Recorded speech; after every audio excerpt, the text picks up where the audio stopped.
has not been signed by your side. So do you think there is an ordinance Raj existing here in Kerala? What do you think about that? If I will think that, I will speak about it. You don't have to put words in my mouth. If I feel so, I will write to the Chief Minister. Right. That is not the position. Any particular reason that why you have not signed the ordinance? You must understand, Yeah. this is particularly for those who are indulging in unfair criticism that the power of the legislative power of the governor as conferred by the Constitution is very limited. This can be done on the recommendation of the Council of Ministers only when the state legislature is not in session. And the requirement under Article 213 is that within a specific period it should be laid on the table of the House, and if it is not laid, then within 6 weeks it lapses.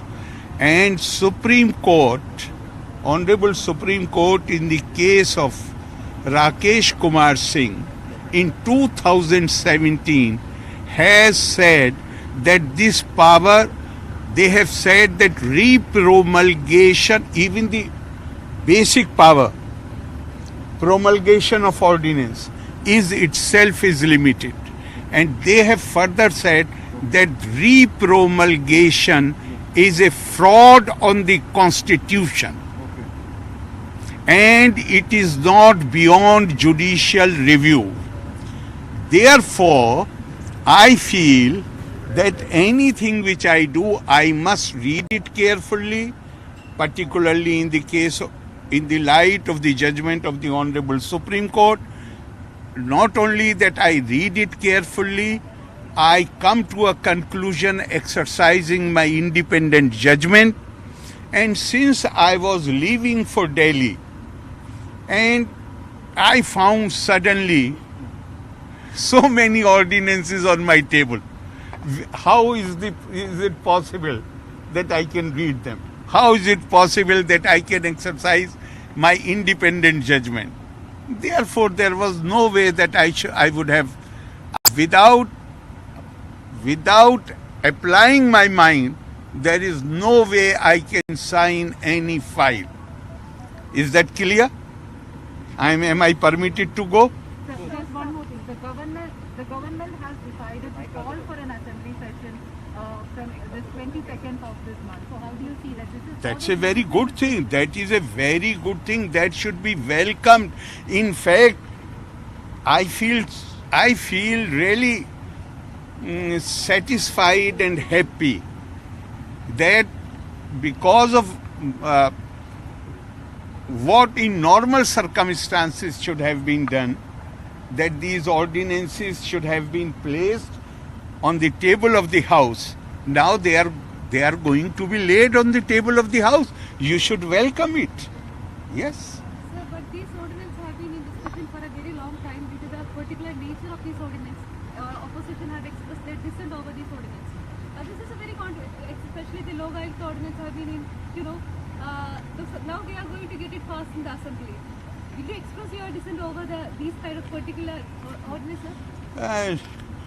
Don't ask me any speculative question because I will not reply and you will be disappointed. I can deal with things as they are before me. The factors which you have mentioned in your question, in fact, they compelled me to be more careful and to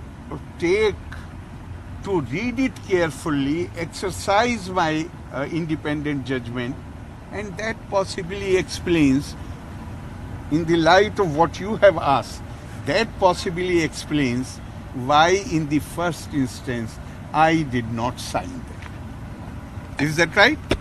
Am I permitted to go?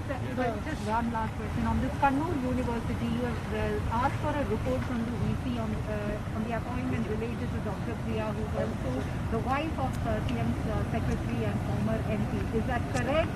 Have you sought a report from the... It is not just one issue. Are you aware that in this season of examination, 2 papers of last year have been repeated?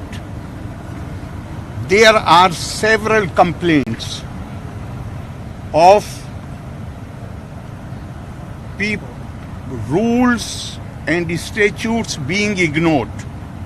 The power which specifically belongs to the Chancellor under the University Act, that provision was ignored and Board of Studies was constituted, which has been set aside by the order of the High Court. It appears as if in Kannur University, it has become a habit to violate the law, ignore the statutes, make appointments in violation of the UGC guidelines. Don't you think in such circumstances report should be called? You agree or don't agree? Fine. That is that. Independence Day, the Rajbhavan conducted at home ceremony. This time, Rajbhavan cancelled. No, because of this water flooding situation, we thought we will give this money to the camps where people who have been forced to leave their houses, they are living.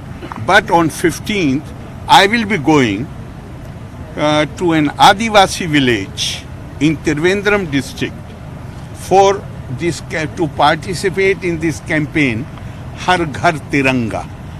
Tiranga on every house, and I will spend quite some time there, more than an hour, with our Adivasi brothers and sisters. Is that right? Governor, have you received a report from Kannur University? No, I'm coming now after, today is the 6th day, so I have not, but I have given you, this is not a question of one matter only. It appears that Kannur University, every law, I mean, High Court has set aside the order. 2 papers have been repeated and no responsibility has been fixed. Will you allow the university to go to dogs? How can you? Okay, thank you very much. Now let the report come. I have sought a comprehensive report. Let the report come, but university cannot be allowed to be ruined by some people who are not, they showed no faithfulness for the rules and the statutes and the provisions of the Act. They cannot be allowed to ruin the university. Muhammad Arif Khan ആണ് ഇപ്പോൾ മാധ്യമങ്ങളെ കണ്ടത്. വലിയ വിമർശനം തന്നെയാണ് അദ്ദേഹം ഉന്നയിക്കുന്നത്. പ്രത്യേകിച്ച് അദ്ദേഹം ഡൽഹിയിലേക്ക് പോകുന്നതിന് തൊട്ടു മുമ്പാണ് നിരവധി ഓർഡിനൻസുകൾ തൻ്റെ മുന്നിലേക്ക് എത്തിയത്. തനിക്ക് ഇത് വായിച്ചു നോക്കാനുള്ള സമയം പോലും ലഭിച്ചില്ല. പിന്നെ എങ്ങനെയാണ് ഈ ഓർഡിനൻസുകളിൽ ഒപ്പിടുക എന്ന് ചോദിക്കുന്നു. യൂണിവേഴ്സിറ്റികളുമായി ബന്ധപ്പെട്ട പരാതികൾ ആദ്യമായല്ല ഉന്നയിക്കപ്പെടുന്നത്. പരീക്ഷകൾ അടക്കം വീണ്ടും നടത്തേണ്ടി വന്ന പശ്ചാത്തലമുണ്ട്. അതിൻ്റെയൊന്നും ഉത്തരവാദിത്വം ആരും ഏറ്റെടുക്കുന്നില്ല. തീർച്ചയായും ഉന്നത വിദ്യാഭ്യാസ മേഖലയുമായി ബന്ധപ്പെട്ട് ഗവർണർ നേരത്തെ നടത്തിയിട്ടുള്ള കുത്തഴിഞ്ഞതാണ് കേരളത്തിലെ ഉന്നത വിദ്യാഭ്യാസ മേഖലയെന്ന ആരോപണങ്ങളിൽ അദ്ദേഹം ഉറച്ചു നിൽക്കുന്നു. ഈ ന്യൂസ് ബുള്ളറ്റിൻ പൂർണ്ണമാകുന്നു. നമസ്കാരം.